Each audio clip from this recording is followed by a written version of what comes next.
Time is the one constant we never question.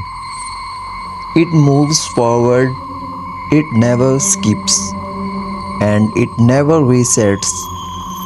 But on August 12, 2014, at exactly 11:02 am, Chicago experienced something no major city had ever recorded before.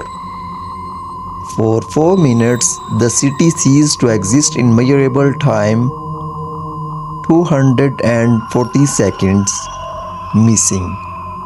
No explosion, no blackout, no warning sirens, just interruption. At 10:52 am, emergency rooms across Chicago reported a sudden spike in unexplained nosebleeds, thousands of cases simultaneously.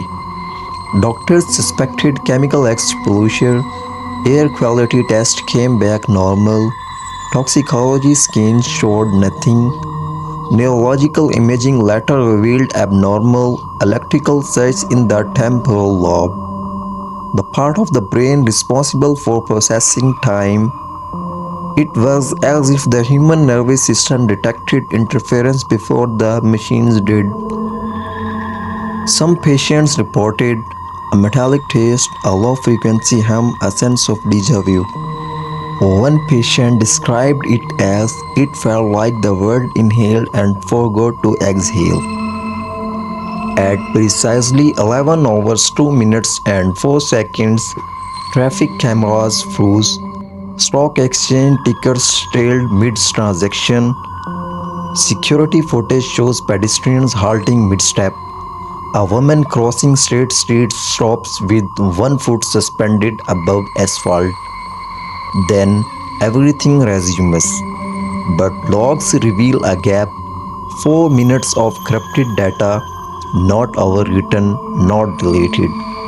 0 byte entries, timestamps jump from 11:02 to 11:06, no transitional record, digital silence. And 42 individuals unaccounted for. There were 42 people inside elevators at the moment of the interruption: office workers, tourists, maintenance staff. Every one of those elevator cars reopened empty. Personal belongings remained, shoes, phones, coffee cups still warm, but no bodies. Server logs from the Chicago Stock Exchange revealed anomalies, transactions originating from accounts not yet opened, time-stamped 4 minutes in the future, money moving backward. Binary sequence replaced by irregular symbols. Engineers described the pattern as structured but not human.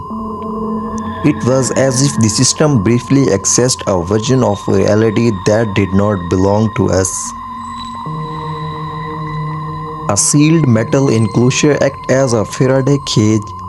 It blocks electromagnetic waves, elevators, steel walls, shielded chambers. When the reset wave moved through the city, it affected everything exposed to it. But inside those steel shafts, signal never penetrated. So while Chicago reverted backward 4 minutes, the elevators did not. They remained in original time, time that no longer existed. Federal agents forced open elevator 7 in a downtown high-rise. Interior temperature -40°F. In August, condensation froze along the walls. A wristwatch struck at 11:02. Forensic scanning revealed human DNA embedded inside steel molecules, not on the surface, integrated, as if the occupants attempt to exist in a space that had already been reassigned, not killed, merged. 48 hours later, an elevator intercom transmitted a signal. Despite the shaft being sealed, audio log static. Then a whisper, "Can anyone hear us? We can see the city, but it's wrong." There's no sky, just white. It's pulling at the walls. Don't open the door. Transmissions and no source identified.